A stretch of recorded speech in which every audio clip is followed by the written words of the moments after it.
Well, hello and welcome to another episode of Focus on Outcomes, where we uncover and share meaningful stories about organizations leveraging technology to drive growth, streamline processes, and make positive impacts on their communities. We're very excited to have Shaun Trudell, president of Automation Arts, join us today. Shaun, good to see you. Good to see you as well, Jeff. Thanks for having me. Thanks for joining us. We're really excited to learn more about Automation Arts and the impact that you guys have on our community. So to get started, maybe you could tell us a little bit about the work that you guys do and kind of some of the history on Automation Arts. Yeah, I'll give you the quick background. So Automation Arts has been around the specifically Madison area since 1993, changed ownership in 2012. And since then, we've really kind of grown and moved across the state of Wisconsin, and then as well as traveling with some of our clients. But we are primarily a commercial audio video integrator. In 2000, and what would have been last year? Yeah, last year we sold our residential division. We used to do both and got out of the residential side and strictly focusing on the commercial side now as we move forward. So kind of grown that from 2012 to now, from 5 or 6 employees to 55 employees.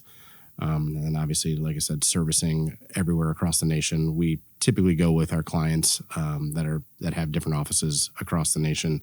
But otherwise, we have offices in Madison, Milwaukee, Fox Valley, Wausau, and then a distribution center in Waunakee. So about 5 different locations. Really to serve the Wisconsin area and the Midwest. You didn't come in as the president of Automation Arts. Tell me a little bit about your career within the organization. Yeah, I did not. I started in the industry really as car audio. College, it was working at Best Buy installing car radios. I needed a way to pay for, room and board and, all the fun activities that happen in college. So that's what I did. And then after I graduated, I got into more of the home audio and worked at Automation Arts from 2003 to 2006 as an installer, and then left for a few years, did some stuff on my own, worked for a couple other small companies, American TV, if people are familiar with that in the area, did that for a little while. And then when Automation Arts changed ownership again, the new owners kind of brought me back on to help rebuild it out. So I came back in as a project manager and kind of just got my fingers in everything, which is what I like to do. So it was a lot of fun. And kind of worked my way through the process, and am now the president and one of the owners. Awesome. Well, congratulations. It's exciting to see that development when someone gets started early and in different roles and take on more and more leadership. That growth has been both organic and through acquisition. I know in the last few years you guys have made a few, which has gotten you into those markets. Tell me a little bit more about those. Yeah, definitely a lot of organic growth, word of mouth. We don't do a ton of advertising and that stuff. It's really being active within our communities, working with our clients, building those relationships, those partnerships. We did acquire a company up in Wausau, which seemed like, at the time as COVID was kind of in the middle of that. And we figured the best way to make that growth was to get into different markets. So organically, we opened our Fox Valley location. And then there was one of the business owners in Wausau approached us and was kind of looking for an exit strategy. So that made a lot of sense for us and kind of did that to round out kind of the 4 corners of Wisconsin. Great. Well, in all of that time in the industry, decades in the AV industry, you've had that experience. How have your clients' needs evolved over those years? Obviously, technology has changed significantly. So what are some of those things that you guys see? Yeah, technology really drives the change and the growth as to what our customers consume and what they need from a AV or a technology side. COVID had a huge hand in that of, audio video, right? It's conferencing. It's how do we get hybrid workers to be involved more into the office for people that are still here? How do you contact with clients that maybe don't want to come in or, have some special needs that they want to keep some space? So we saw companies that didn't have any kind of that technology found out very quickly that they were going to need something to incorporate their, clients and employees to make that happen. So there was a huge demand. It was probably more of the uncertainty of, can we get in the building? Can we be there? Are there restrictions from the COVID side? So that was always a big issue and a concern. But it tended to really bottle up what we saw from the demand side. And then we had global supply chain, which was another issue that back things up even further, which continue to drive growth and demand. But you see all kinds of different technologies, and you guys obviously being in the IT space, a lot of our audio, a lot of our video now is running on the backbones of network switches, and being able to transfer that all over the network without it being proprietary audio and video switchers. We're seeing a lot more scalability with those. So, and with that becomes a lot of different, issues and concerns. When you're on networks, obviously it's an issue from a security side, how you demand that. So we've seen a huge increase in our demands from that side too, of just being able to know how we can safely put that stuff on to our clients' networks. And a lot of times they don't know either because they're not the experts at it. So it's a little bit of everybody kind of tying those things in. You also see technology such as like direct view video walls, the jumbotrons that we're used to seeing at sporting events. Those are becoming more and more relevant, where the prices are coming down, where people now want them in, lobbies where they're engaging their customers as they're walking in, or a boardroom where you have a ton of, glass and natural lighting where a projector just doesn't work anymore. And you want a big screen. You're seeing some of the teams drive the 21:9 video aspect as well, where it's the front row. You've got 3 or 4 people in a meeting, and it feels like they're sitting in front of you, kind of like the old Cisco telepresence rooms that you used to see where they were specifically built out. Now you can do more of that stuff with different cameras that are utilizing AI to capture, who's talking or framing and a lot of those things. So the technology is it's on that hockey stick growth that's really driving a lot of what we're seeing right now. Well, that's interesting. Obviously, as you mentioned, a ton changed in COVID, and that was probably more of a reactionary approach that a lot of organizations are like, we don't have this built out. We've got to do it quickly. People are going to be working from homes, but we still need to be connected. 5 years later, we're probably in the phase where people are like, okay, we need to upgrade some of this. So strategically, how do you get involved with those organizations so they can start to plan and start to do the design? And how does that look compared to 5-10 years ago when it was, I just need a projector and a nice white area to project it on? And obviously, there was more to it than that. Yeah. No, I think, there's a couple of different ways we can approach it, right?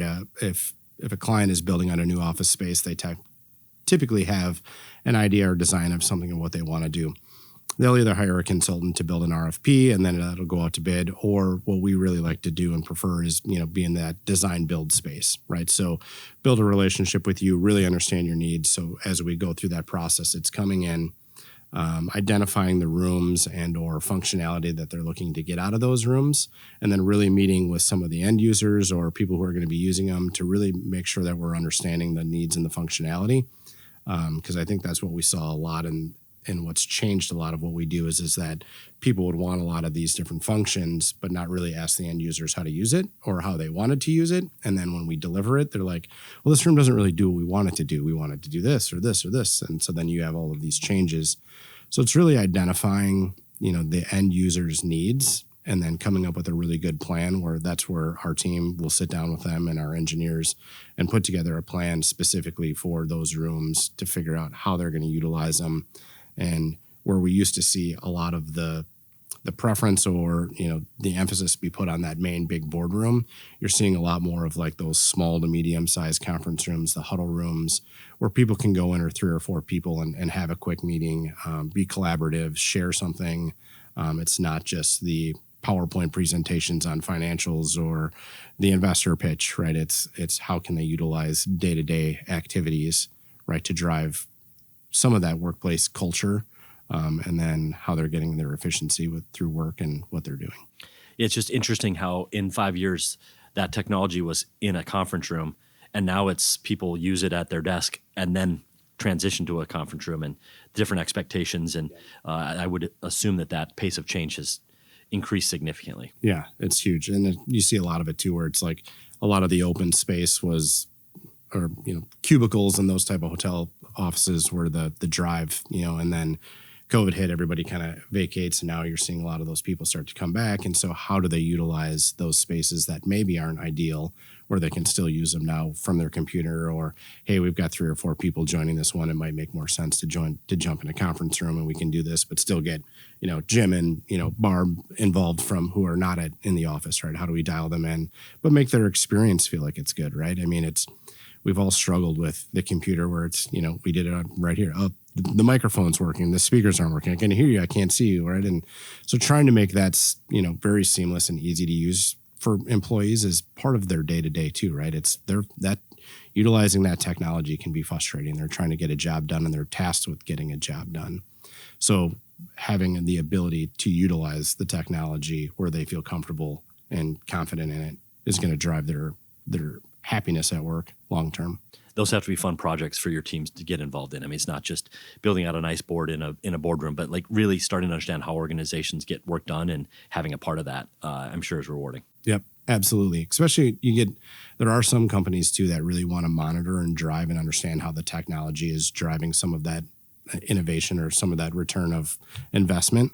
And so there's different ways between AI and different software programs out there where you can actually start measuring the utilization of the room and the technology within that room. So when you start gathering some of those data points, and we all know the world is driven by data, right? I mean, Facebook has driven that right through the market for us. But being really able to understand how much that technology is being used allows then people who are managing those budgets to be able to go and fight for those dollars, right? Of like, hey, we're using these 80-90% of the time. We could use 2 or 3 more of these conference rooms, and I can show you the value as to why that would be useful for our organization.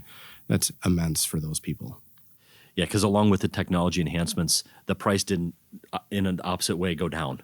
It's gone. It continues to keep pace with that. Yeah. And then throw some tariffs on top of that, and I'm sure that's been a fun thing for you guys to deal with. Yes, absolutely. Yeah. It's, that's the uncertainty of what we're dealing with this year. If it's not COVID or something else, there's always something in business, right? So you just got to adjust and go and take the information you have and keep making decisions. Yep, agreed.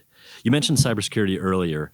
What role is that playing in AV as technology becomes more and more advanced, and how are you guys helping your clients solve that problem or be aware of that problem? Yeah, obviously you hear more and more of the issues of cybersecurity with everything being connected to the network, right? Between your phone or it's the phishing, the hacking, all of those things that are happening that can be very vulnerable issues for sensitive data for your clients, and not just for them, but for us as well, right? We have information as to how their networks are set up, and those documents getting into the wrong hands usually aren't a good thing. We also know that we're not the IT experts from that side, so it's really engaging, a company like ManagedIT to make sure that we understand our vulnerabilities as well. We found early on to probably within the last 5 years that a lot of our clients are asking for how we're managing our devices and items from a cybersecurity side, so that when we come to do the work on our technology within their network and their buildings and infrastructure, how are we protecting our devices to make sure that we're not doing something that's going to allow a virus or something to jeopardize their network.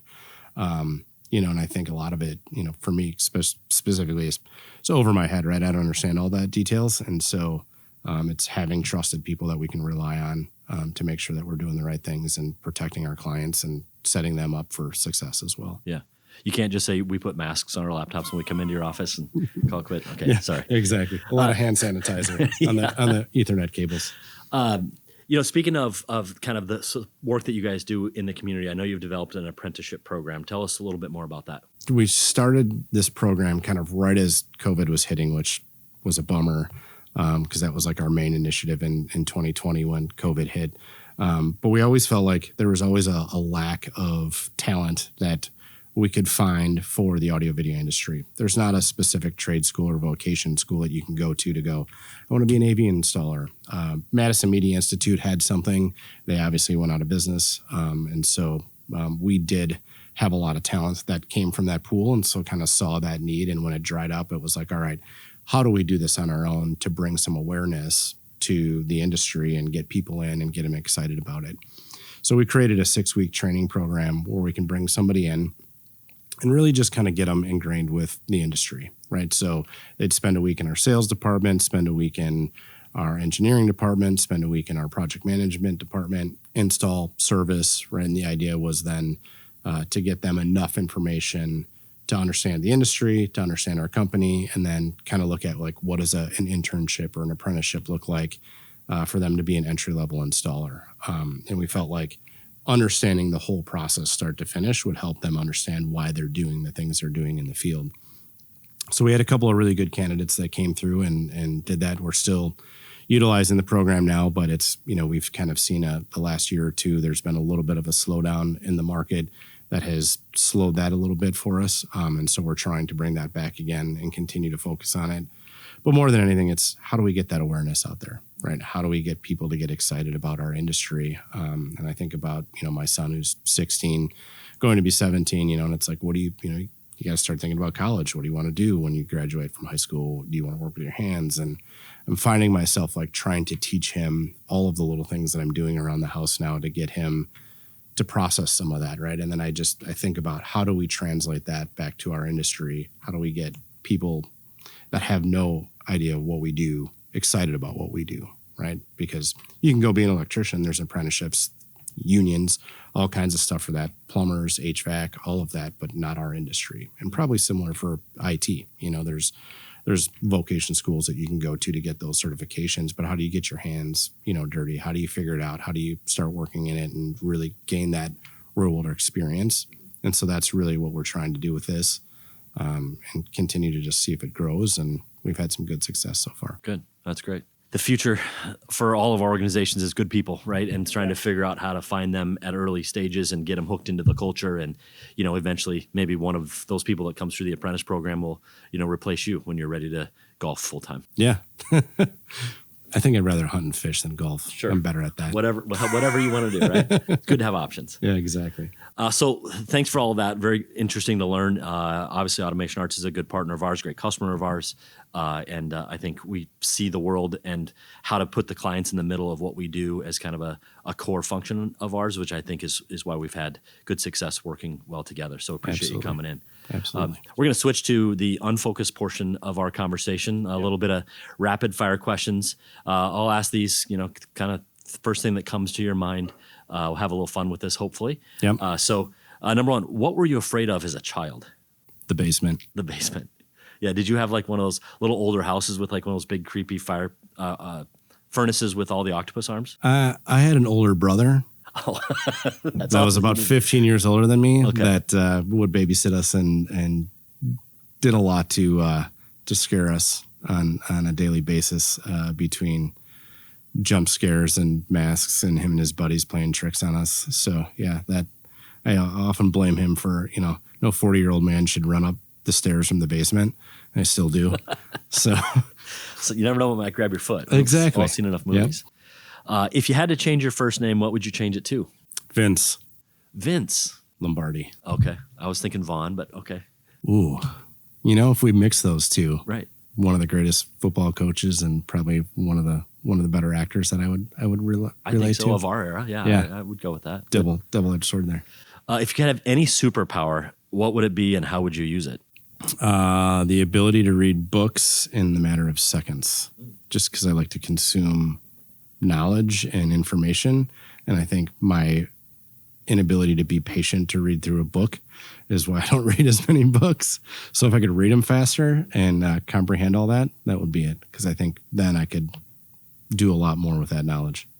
So not a pro tip, but a tip is get an Audible subscription and increase the speed to 1.25, which is what I do. And it doesn't feel fast until somebody gets in the car and they're like, what? Are you listening to Mickey Mouse? Like, no, they're just Chipmunks? talking fast.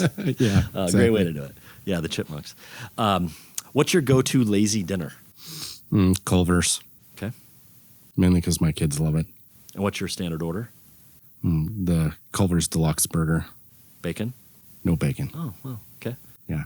I do like bacon, but not on that one. And then they always say single, double, and I got to go double. Then I feel bad. You gotta go double. Yeah. Then maybe not the ice cream afterwards. Yeah. Choose your battle. I'm frozen. I'm a frozen pizza guy. That's my go-to lazy. Okay. Yeah, and it's the Quick Trip frozen pizzas in the back. Okay. Like the kitchen sink. Have you ever had that? Mm-mm. Give it a try next time. Good You ones. need a I'll have to check lazy those out. frozen. All right. What is your favorite question to ask a candidate that you're interviewing? Yep. I think it's probably one of the more boring questions, but I think a lot that people overlook is just what's your hobbies? What do you do outside of work? What makes you tick? I think a lot of times as you're getting through an interview and you get to that, and sometimes it throws people off, right? They're like, wait, I don't know what I like to do. And all of a sudden they start thinking about it. So it's a good, I don't like to have a time for it. I just throw it in there at one point, right? To kind of just get them to think a little bit quicker. So it's not your closing question, but it's just one you ask at some point. Yeah. I think it's right. Yeah. Similar, one of the ones I like to ask is, you've had a super stressful day. What do you do at the end of the day to unwind? Yeah. And you see their wheels turning, like, should I say I drink a beer? Should I, like, what should I say? Pour whiskey. Yeah. Smoke a cigar. Yeah. All options. Right. Well, great. That was fun. Those are the 5 questions that we put in front of you. But before we wrap up today, Shaun, I hope you can share where people can find you, find out more about Automation Arts, and potentially even learn more about your apprenticeship program. Yep. I always tell people LinkedIn's a great spot to find all of our team. Our team is very active on LinkedIn. So you can go to the Automation Arts LinkedIn page and then see employees from there. Otherwise, follow us personally. Otherwise, the website, www.automationarts.com. You can always find us there as well. But yeah, those are the 2 main ones that I would say to find us. Wonderful. Well, thanks for joining us on Focus on Outcomes. It's been a lot of fun. Hopefully people have heard something that was valuable to them and they learned something. I know that I did. So thanks for joining us. Awesome. Thanks for having me. It's a great time. Thanks. Thanks. One take. See? We're pros.